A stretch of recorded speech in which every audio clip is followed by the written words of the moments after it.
Hello, welcome to a 5-minute first take Friday. It's a lovely sunny day.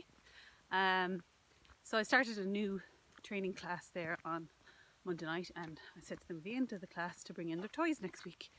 So we will be starting teaching all the dogs to play with toys, which is a huge part of relationship building, which is the foundation of a fantastic recall. Teaching your dog to play with toys with you is one of the most important things you can do with your young dog. Any dog, even a rescue dog you take on. It's not easy initially. It requires a bit of work and a bit of time.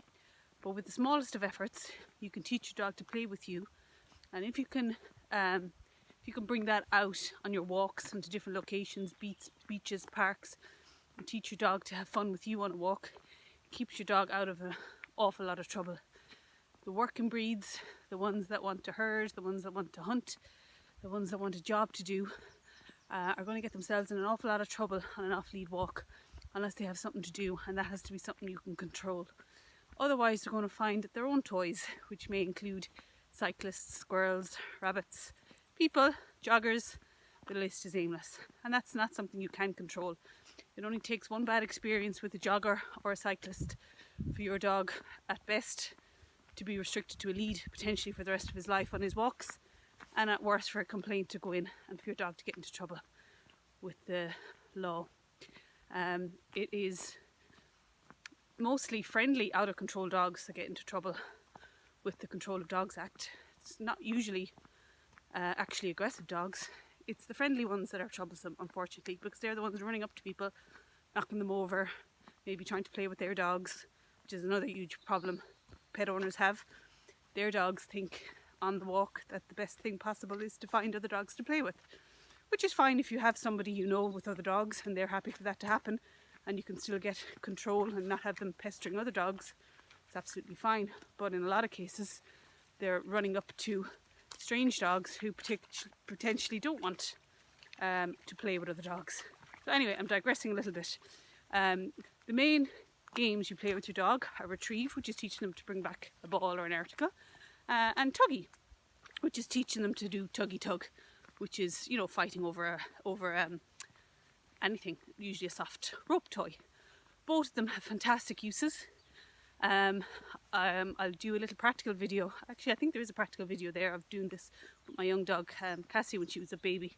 But it basically is the principle of sharing, teaching them that it's more beneficial to bring a toy back because you're going to make it more interesting than it is to leave it and play with it themselves. One of the biggest mistakes people make when they get their young puppy is they go out and buy them a load of toys and they give them to the dog. The toys are probably lying outside the back garden, maybe lying around the dog's bed, and the dog might play with them occasionally, or in most cases he'll get into the habit of shredding them to pieces, and you have no part of that game. So, you know, when you come in from work and you pick up the toy and go, come on, let's go and have a game, most cases the dog's like, well, I'm sitting looking at that all day, what's the big deal? So they've lost their value. So you need to divide your toys into two sections. Isolation toys, which are toys he can play with himself, and interactive toys, which are toys that you're going to play with him. So the important thing is, when you finish with the game, you put the toy away. Bring it out again for the next session. Keeps the dog keen and interested and reminds him that you are part of the game. So retrieve involves the concept of sharing. Briefly, it means having the dog on a long line, having two toys of identical value, and basically teaching him that when he brings back one, he's going to get another one. So you would not touch the toy when he brings it back, and you encourage him to drop it. Once you have the basics of that, you have a variation of other games you can play. Getting your dog to stay. Here, come on, this way. Getting your dog to stay, throwing the article into a long grass and sending him. So not only is he looking for the toy by sight, he's looking at it for nose and by nose as well. So you're adding an extra dimension to it. Pretending to throw it one way, throw it the other way, send him on to search. So you're giving them a job and a focus and something to do on the walk.